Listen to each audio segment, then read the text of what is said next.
There's something wonderful about being on top of a mountain. Being able to look down can be invigorating. That's the physical aspect. There's also a spiritual uplifting in seeing things from the top. The excitement of seeing a long-lost friend, for example. One cannot quantify such a high, but it is real. In Jamaica it's not a long-lost friend, but a discovery of relationship. Spending many happy hours with a nephew that I did not know about until recently. The story begins with a brother that I've always known about, but never saw until my dad died. It was a case of misinterpretations, misunderstandings, miscommunication, and misdirection of actions and motives. A very long story. Suffice it to say that Jamaica once again offered up one of its many secrets, a personal one this time, and the result is an ongoing story. Yes, I have found my brother, his children, their families, and life goes on. And of course the questions will come, and the unraveling will begin. For now, in Jamaica, we will sit down and share a red stripe beer or two, and seek to strengthen the new bond.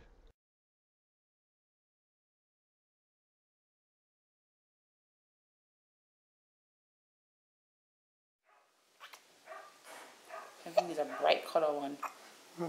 Bright one. You're touching the camera? Wait till you see this video. Oh, look at that smile. I got a smile. I got it. They did. I got a smile. It's on film. Wow.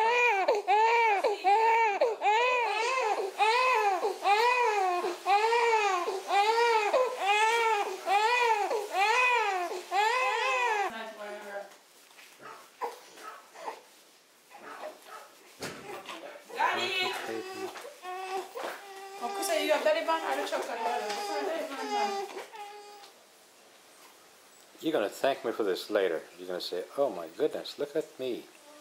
Don't say that. We'll probably dig out some tapes and you can watch when Daddy used to have us run around burning for Milo. Super famous, I mean. Well, Mommy's coming. my father and his brother, Carlton, they decide to go and enjoy themselves, have a little drink and relax. And this is really interesting.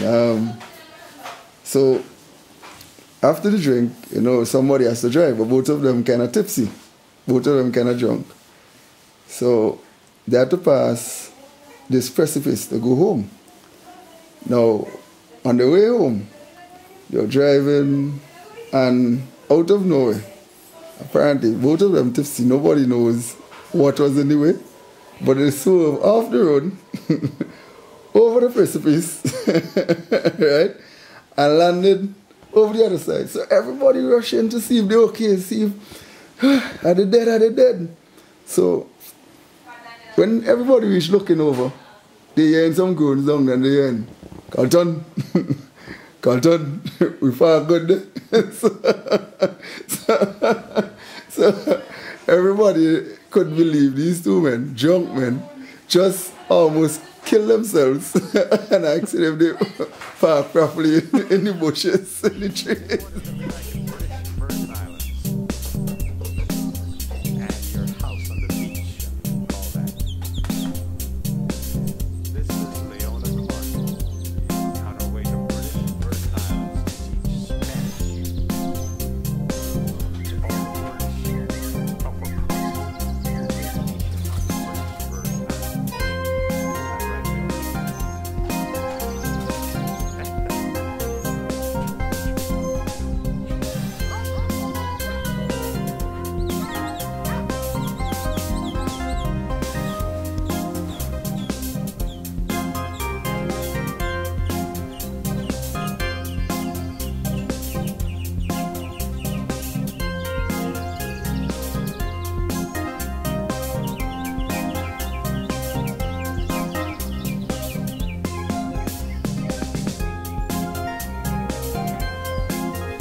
I read somewhere that success is the sweetest form of revenge.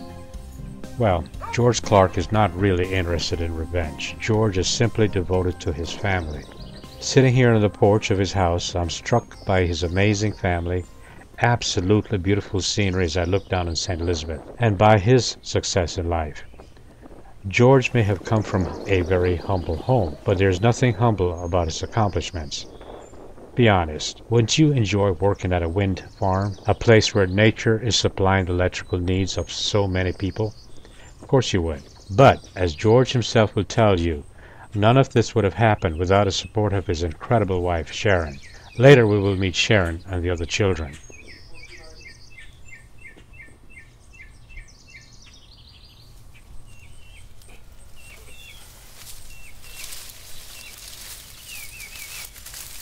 Imagine, if you will, if you were unable to hear. I am losing my hearing, and already I can imagine what life will be like when I am unable to hear. Think about the sounds around you. Think about a very silent world. Now, imagine being unable to speak, not a single word. Think about not having the ability to express yourself verbally.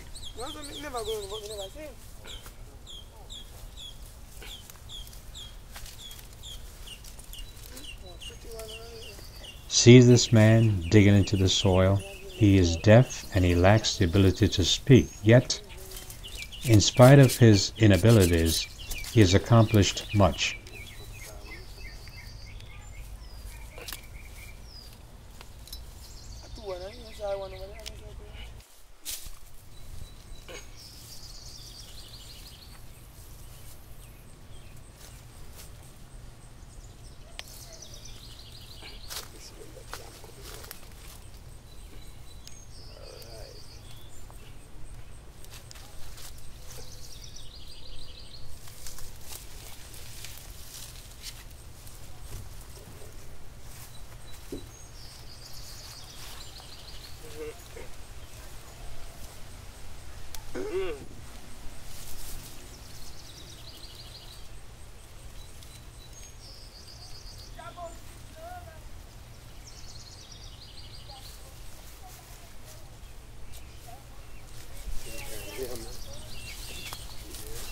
Oh my goodness, look at that big thing.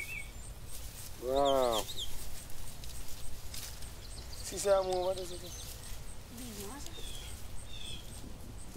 Good Lord.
He's a father of children.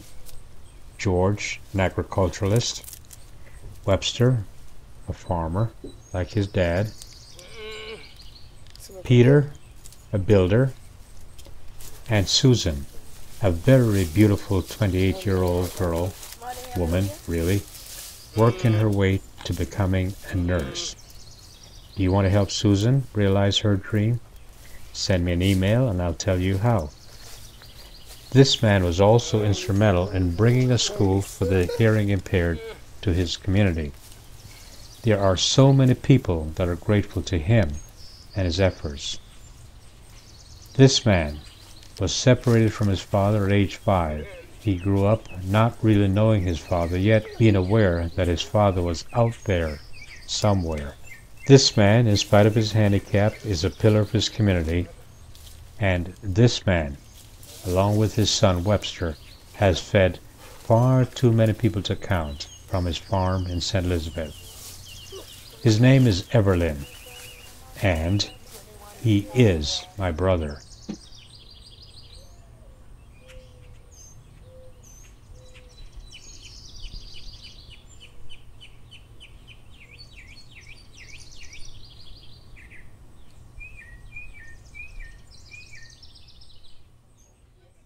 Your face is usually what?